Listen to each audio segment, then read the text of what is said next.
낭낭님들 안녕하세요. 막 댓글에도 써주셨던데, 예, 빨리 나으라고 기도해 주시고 또 응원해 주시고 하신 덕분에 진짜 일이 줄어든 건 아닌데, 예, 빛의 속도로 나았습니다. 목소리도 훨씬 듣기 좋으실 것 같아요. 그렇죠? 근데 뭐 상황은 이번 11월이 정말 정신이 없네요. 부디 12월에는 제가 유튜브 초에 했듯이 막 이렇게 성탄 준비로 막 이런 것도 하고요. 뭔가 좀 유튜브 안에서 여러분에게 조금이라도 기쁜 엔터테이닝을 할 수 있는 기쁜 어떤 순간들을 좀 마련할 수 있는 상상력을 발휘할 기회가 또 여력이 되었으면 좋겠다는 생각이 듭니다. 그러려면 예레미야 빨리 지나가야 할 것 같기도 해요. 그렇죠? 예레미야서 자체가 기본적으로 애통하고 애곡할 만한 지금 상황이다 보니까 이 안에서 즐거움을 길어올리기가 참 어려운 것 같습니다. 지난 시간에 제가 정말 나라가 기울고 왕권이라는 게 그렇죠. 나라가 안전하고 건강해야 왕위 계승도 유의미할 텐데 이미 넘어가고 있는 일종의 대세, 큰 흐름을 보지 못하고, 뭐, 엄마들만이 아니라, 그쵸? 여기 막 강대국에 요렇게 붙고, 저렇게 붙고 이래가면서, 진짜 내 아들 왕 만들기, 그런 프로젝트에 이제 몰입했던 그런 상황들, 얼마나 안타까운 상황인가. 근데 이런, 묵상을 잠시 해보았다면요. 그 맥락을 조금 아시고 나면 이제 그 역사적 맥락 속에서 예레미야가 했던 이 예언들이 굉장히 구체적으로 연결이 되실 것 같습니다. 오늘은 제가 예레미야 22장을 보려고 하거든요. 늘 말씀드리지만 한 장 한 장 나갈 수 있는 상황은 아니라서요. 22장에 보면 살룸 왕에 대해서 말하는 부분이 있는데 그 여호와 아하스 말입니다. 10절, 11절, 12절을 먼저 읽어보겠습니다. 너희는 죽은 자를 위하여 울지 말며 그를 위하여 애통하지 말고 잡혀간 자를 위하여 슬피 울라. 그는 다시 돌아와 그 고국을 보지 못할 것임이라. 여호와께서 유다 왕 요시야의 아들 곧 그의 아버지 요시야를 이어 왕이 되었다가 그곳에서 나간 살룸에 대하여 이와 같이 말씀하시니라. 그가 이곳으로 다시 돌아오지 못하고 잡혀간 곳에서 그가 거기서 죽으리니 이 땅을 다시 보지 못하리라. 여기서 죽은 자를 위하여 울지 말고 애통해하지 말아라 하는 이 죽은 자는 누구일까요? 이제 요시야가 이집트와의 전쟁에서 죽었잖아요. 네, 그리고 이어서 왕이 된 아들 여호아스가 3개월밖에 이제 못 다스렸다고 말씀을 했죠. 그러니까 우리가 이제 현상적으로 이제 정말 덕을 베풀고 정의를 베풀었던 왕이 전쟁에 패해서 죽었어요. 얼마나 슬프고 얼마나 애통한 일이에요. 그렇죠? 그러니까 사실은 그 현상을 바라보면서 이제 막 이스라엘 사람들이 애통하고 슬퍼하고 있지만 그게 이미 훌다 때도 예언이 되어 있었습니다만 그리고 요시야를 향한 예언은 계속 그렇게 되어 있었습니다만 그리고 심지어 그 뒤에 일어나는 일들을 안 보고 죽은 게 정말 차라리 다행이다. 제가 그런 말도 하기도 했었습니다만 요시야는 자기에게 주어진 생애 동안에 본인의 조건, 상황에서 본인이 할 수 있는 또 여호와의 도를 알고 있는 그 상황에서 가장 최선의 삶을 살았고 최선을 다했고 자기의 삶을 그렇게 마친 거죠. 그러니까 이것이 여호와가 보시기에 니들 지금 이 삶은 내가 충분히 의롭다 했고 정의롭다 했고 사랑했고 받은 삶인데 너희가 지금 그거 애통하고 슬퍼할 상황이 아니다. 그는 그냥 자기의 삶을 잘 완수하고 나에게 돌아왔다. 지금 고국에서 끌려간 그 사람을 위해서 슬퍼해라 라고 이야기하는 거죠. 그가 다시는 고국 땅에 못 들어온다.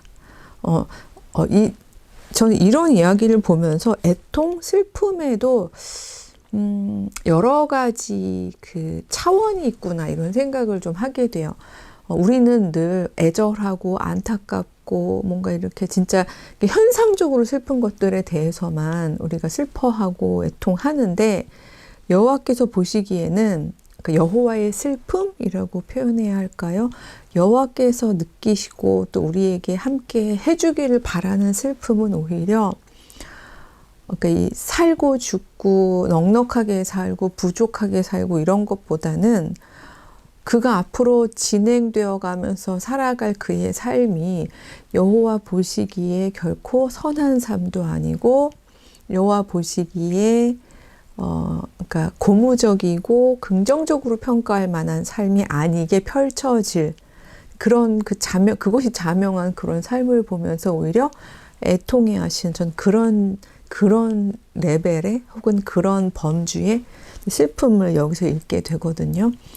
만약 우리에게 하나님께서 그런 애통의 눈을 주신다면 어쩌면 우리가 지금 승승장구하는 사람을 향하여도 그의 승승장구함이 정의에 기반해 있지 않고 또 사람들을 향해서 흘러내려가는 그런 덕스러움으로 나아가지 않는 그런 현상적인 승승장구라면 그거조차도 슬픔의 눈으로 바라볼 수 있지 않을까 그런 생각이 들어요. 이런 생각을 하게 된 건 그 다음 구절 때문입니다. 여호와하스는 그렇게 잡혀가고요. 그 다음에 이제 이집트 왕이 자기가 마음대로 조정할 수 있는 다른 왕을 추대하잖아요. 요시아의 다른 왕자였던 그게 그러니까 여호야김이었죠. 근데 그 여호야김에 대해서 예레미야가 이렇게 이야기를 합니다. 13절인데요. 불의로 그 집을 세우며 부정하게 그 다락방을 지으며 자기의 이웃을 고용하고 그의 품삯을 주지 아니하는 자에게 화 있을진저.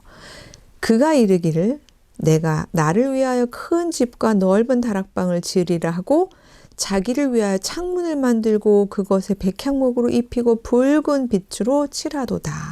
제가 조금 더 읽을 건데 너무 길어서 호흡이 한번 잠깐 자르자면요.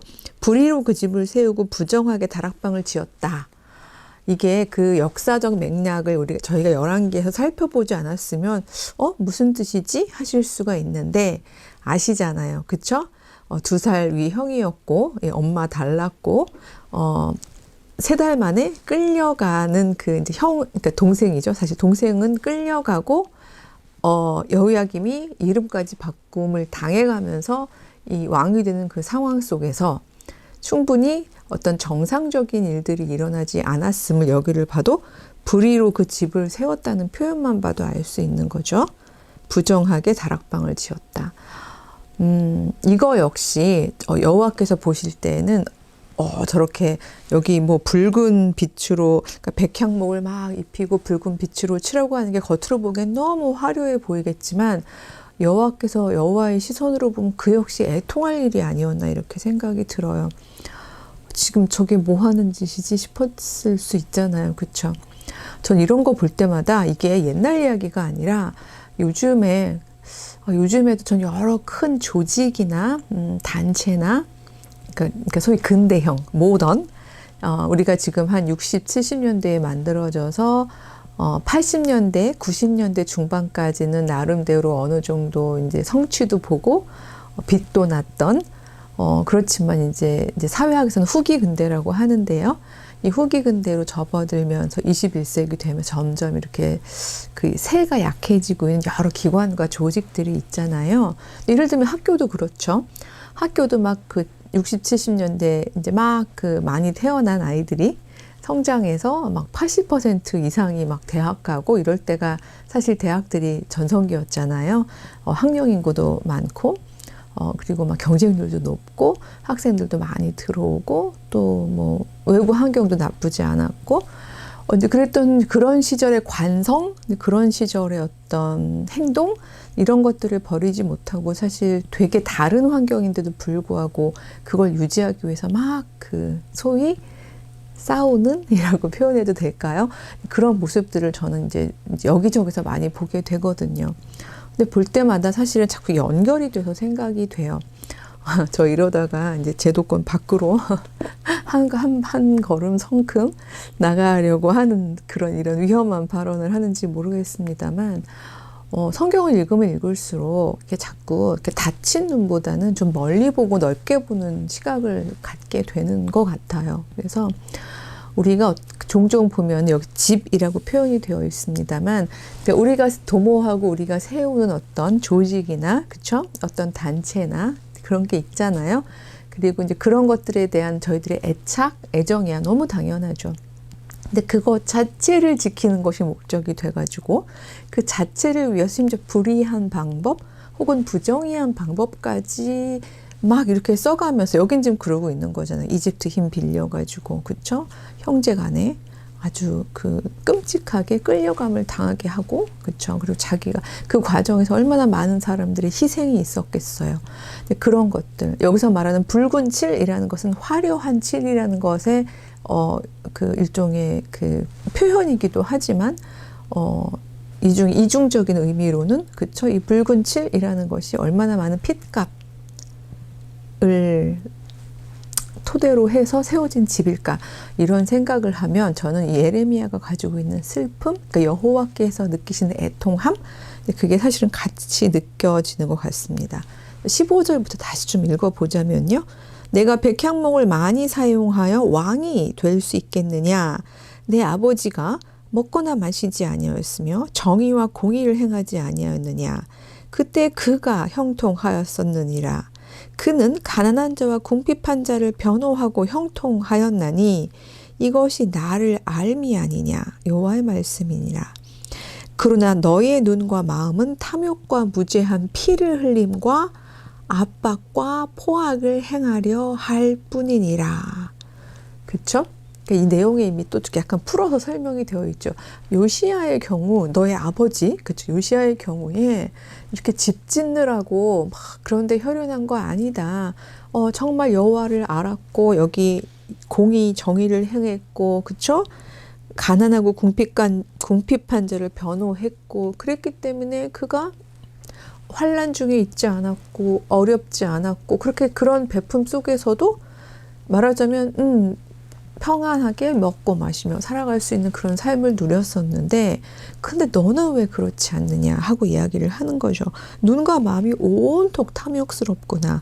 무죄한 피를 흘리는구나. 압박과 포악을 행하는구나. 이런 모든 내용들이요. 이런 것들을 통해서 그 집을 세운들 그 집이 어떻게 견고할 것이며 너를 왕이라고 누가 칭하겠느냐 이렇게 이야기를 하는 거죠. 18, 19절 이렇습니다. 그러므로 여호와께서 유다의 왕 요시야의 아들 여호야김에게 대하여 이와 같이 말씀하시니 무리가 그를 위하여 슬프다 내 형제여 슬프다 내 자매야 하며 통곡하지 아니할 것이며 그를 위하여 슬프다 주여 슬프다 그 영광이여 하며 통곡하지도 아니할 것이라. 그가 끌려 예루살렘 문 밖에 던져지고 나귀같이 매장함을 당하리라. 예, 뭐 이런 이야기들 때문에 사실 구약이 이제 정말 결과론적으로 이렇게 그 엔딩이 이렇게 현상적으로 슬프면 그러니까 말하자면 인과응보 이런 이야기를 하게 되는 게 이런 예언들의 기초에서 그렇기도 합니다만 그러니까 제가 계속해서 말씀을 드리는 게 현상만 보지 말고 그 결과가 심지어 겉으로 보기에 똑같을지라도 그쵸? 전장에서 죽임을 당한 요시야의 경우에 그거를 애통스럽고 슬픈 일이라고 하지 오히려 백성들은 자발적으로 애통하고 슬퍼했음에도 불구하고 그러지 말아라 괜찮다 그의 죽음이 이렇게 표현하는 게 괜찮은 죽음이다 내가 보기에 기꺼이 받아들이는 돌아옴이다 이런 게 깔려 있는 거잖아요. 하지만 여호야김의 경우에는 여기 같은 표현 예루살렘 문 밖에 던져지고 나귀같이 매장당한다는 바로 이런 표현들을 통해서 심지어 백성들은 현상적으로도 애곡하지도 않고 애통하지도 않았던 그런 죽음이었던 것이고 여호와 보시기에도 그 부분은 그쵸 여호와의 슬픔이라면 오히려 이거는 어찌 저런 길을 갔느냐 하는 그쵸 그러니까 인간의 슬픔과는 다른 내가 다 낳은 자식들인데 그냥 하나님 보시기에 그야말로 선을 행하면서 모두가 자신의 그 생명의 몫을 잘 살아내고 돌아오길 바랬는데 어찌 저런 엔딩을 만나 하는 슬픔이 그러니까 여기서 만약에 슬픔이 있다면 여호와의 슬픔만 있는 게 아닌가?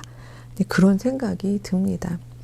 그래서 그가 이렇게 슬프게 죽고 난 다음에 이제 이 여호야김의 아들 이제 여호야긴이 이제 아들이 되잖아요. 그 아들에 대해서 정말 짧게 다스렸던 아들인데 24절부터 또 이렇게 예언이 나옵니다. 여호와의 말씀이니라 나의 삶으로 맹세하노니 유다 왕 여호야김의 아들 고니야가 여호야긴인데 여기 고니야라고 되어 있죠.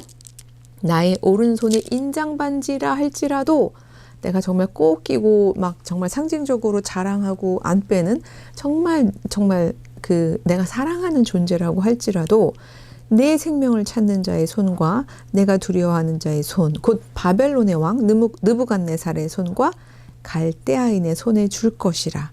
내가 너와 너를 낳은 어머니를 너희가 나지 아니한 다른 지방으로 쫓아내리니 너희가 거기에서 죽으리라. 이것도 지난 시간 이제 저희가 역사적 배경을 알기 때문에 그쵸. 이 소위 그 이집트의 세력을 업고 정말 여기 불의한 방법이라고 했던 불의한 방법으로 세를 얻었던 그 정권이 다시 바벨론에 의해서 이제 망하면서 그쵸? 그리고 그 손자와 그 엄마와 모두가 다 바벨론으로 끌려가는 지금 이런 상황에 대한 이야기를 지금 하고 있는 거죠. 그러면서 이제 그 이 여호야긴의 숙부인 그쵸? 이제 시드기야가 마지막 유다의 왕이 되는 거잖아요. 그리고 이 시드기야도 사실은 이제 본인이 스스로 어떤 세력을 규합해서 왕이 됐다기보다는 바벨론 왕 느부갓네살이 이제 그 안에 있는 이집트 세력들을 다 내쫓고 견제하고자 하는 그런 차원에서 일종의 허수아비 왕처럼 세우게 되는 거죠. 그리고 이제 그 왕도 뭐 말로는 11년을 다스렸대지만 사실은 그야말로 이제 주체적인 왕이지 못했고요. 마지막 3년은 그래도 바벨론에 좀 저항을 해보려고 하다가 막 3년 동안 포위되고 그러니까 성이 3년 동안 포위된다는 건 너무 끔찍한 상황이잖아요. 막 음식 다 떨어지고 그냥 백성들과 함께 정말 그런 아비규환의 삶을 살 수밖에 없는 그러다가 이제 제일 마지막 엔딩이 너무 슬프게도 왕자들 바벨론 다 끌려가고 그 끌려가기 전에 뭐 이 시드기야는 뭐 눈 뽑히고 막 이런 끔찍한 일들이 생기잖아요. 그러면서 이제 그러니까 하나의 어떤 정치체로서의 남유다도 망하게 되는 거죠. 그러니까 정치적으로 볼 때 이거를 우리가 이제 이제 외울 때 이렇게 막 역사 공부하면서 외울 때는 뭐 남유다의 멸망 뭐 이런 식으로 해서 외웁니다만 그때 과연 이것이 또 남유다만의 멸망인가? 이건 좀 생각을 해봐야 될 것 같아요. 왜냐하면 이때 끌려간 사람들이 주로 이제 왕, 뭐 왕비, 그쵸? 그 다음에 뭐 귀족들, 그 다음에 굉장히 이렇게 스킬이 좋은, 기술이 좋은 장인들, 그 다음에 뭐 고위 관료들, 제사장들 이런 사람들 죄다 끌려갔잖아요. 바벨론으로. 예, 바벨론은 다 끌려갔지만 그 사람들이 다 끌려갔다고 그래서 그럼 남유다가 완전히 빈 공간, 텅 빈 공간이 되었냐 하면 사실 그렇지 않습니다. 여기 열왕기 하 25장 12절에 보면요. 그렇게 몽땅 끌고 간 다음에 남은 사람들이 있거든요. 거기 남은 사람들을 보면요. 25장 12절에 시위대장이 그 땅에 비천한 자를 남겨두어 포도원을 다스리는 자와 농부가 되게 하였더라. 이런 말이 나옵니다. 그러니까 비천한 자를 남겨두고 포도원을 다스리는 자와 농부가 되게 하였더라. 뭐 이유는 뭐 분명하죠. 예, 왜냐하면 그 땅 놀려서 뭐 해요? 예, 포도 수확해야죠. 그거 할 농부들 거기다 살게 하고 걷어가면 되는 거니까 라고 생각할 수 있겠습니다만 근데 이 입장을요. 우리가 어떤 역사가의 관점이나 아니면은 그 소위 어떤 왕국을 통치하는 통치자의 관점이 아니라 여기 있는 글쎄 비천한 자라고 범주화되고 그 다음에 농부로 되어 있는 이 사람들의 입장에서 보면 고달팠긴 하지만 그냥 본인들은 본인들 땅에서 농사 짓고 있다가 그냥 또 농사 짓고 있는 거죠. 어떻게 말하자면. 그래서 이거를 남유다의 멸망이라고 누군가가 막 사가가 정리하면 뭐 이게 왜 남유다의 멸망이야? 우리는 그냥 쭉 여기서 있다가 이렇게 쭉 살았는데 그냥 우리를 막 그러니까 말하자면 우리를 노동을 시키고 막 세금을 떼어가던 사람들이 다윗 왕가였다가 이제는 바벨론 왕가일 뿐인데 이렇게 생각할 수 있는 거잖아요. 이런 부분에 대해서 이제 20세기에 이제 기독지성이면서 CR 사상, CR이요, 그 낫알, CR 사상을 이제 전했던 함석헌 선생님 같은 분은 뭐라고 표현을 했냐 하면 민초들, 즉 CR에게 나라는 그냥 영원하다 이렇게 표현을 했어요. 그러니까 주인이 뭐 자기들끼리 뭐 이렇게 바뀌고 저렇게 바뀌어도 땅을 가진 사람, 그러니까 땅을 가졌다는 건 소유자라는 얘기가 아니라 그냥 땅에서 성실하게 땅에서 일하고 살아는 땅의 사람들, 이제 이 구약 경전에서 암하레츠라고 해요. 땅의 사람들. 이 땅의 사람들에게는요, 그냥 이게 다 하나님이 주신 땅이고 거기서 자신의 생명이 유지되는 한은 이게 다 그냥 땅인 거예요. 어머 교수님, 막 애국과 애족과 어떤 그런 게 없는 분이신가요? 막 이렇게 생각하실 수도 있겠습니다만 저는 관점에 대한 이야기를 하고 싶은 겁니다. 오늘 본의 아니게 두 가지 관점을 말씀을 드린 셈인데요. 슬픔이라는 것도 현상을 볼 것이냐 아니면 하나님의 눈으로 그 어떤 현상 자체가 아니라 하나님께서 원하시는 삶을 살아내고 있느냐 아닌가를 놓고서 그러니까 슬픔이라는 부분에 있어서 어떻게 애곡하고 애통할 것이냐를 보는 게 두 차원이 있었다면 이 나라가 망하는 이 부분도 사실 애곡하고 슬플 일이잖아요. 근데 이 부분조차도 사실은 누구의 시각에서 이 부분을 바라보느냐에 따라서 어떻게 보면요. 여기 뭐 정확히 나오진 않지만 바벨론이 걷어간 조세가 이 당시에 왜냐하면 이제 왕들이 다 악했었기 때문에 이 악한 왕들이 걷어갔던 조세보다 어쩌면 널널했을 수도 있는 거거든요. 이 농부들과 비천한 사람들의 눈에서 볼 때는 이것은 뭐 그렇게까지 큰 비극이 아니었을 수도 있는, 물론 3년 동안 이렇게 갇혀있는 당시에는 고통을 받았지만 그러나 삶이 계속 이어져 온 농부들의 입장에서는 누가 주인이 되든 그냥 우리가 이 땅에서 우리의 생명을 이어갈 수 있으면 되지, 이런 상황일 수 있었을 것이다 라는 생각을 좀 하게 된 거죠. 예, 그래서 사실은 뭐 이런 이야기들을 가지고 제가 글쎄요, 예레미야 계속 하게 될지, 아니면 요즘에는 옛날에는 이렇게 몇 주씩 같이 찍고 그랬는데 요즘은 그냥 시절의 이야기도 또 그때그때 받고 또 상황에 대한 것도 이렇게 시의적으로, 그러니까 뭐 아주 주제적으로 뭐 저희가 신문 읽듯이 하는 건 아니지만 시의적으로 하려고 그냥 한 주에 하나씩 찍으려고 하거든요. 그래서 이제 예레미야를 그렇게 이어가면서 할지, 아니면 제가 함석헌 선생님의 CR 이야기가 나와서 함석헌 선생님의 CR 사상을 좀 소개하게 될지 좀 기도하고 고민해보고 다음 시간 이어가도록 하겠습니다. 그럼 한 주간도 잘 지내세요. 안녕.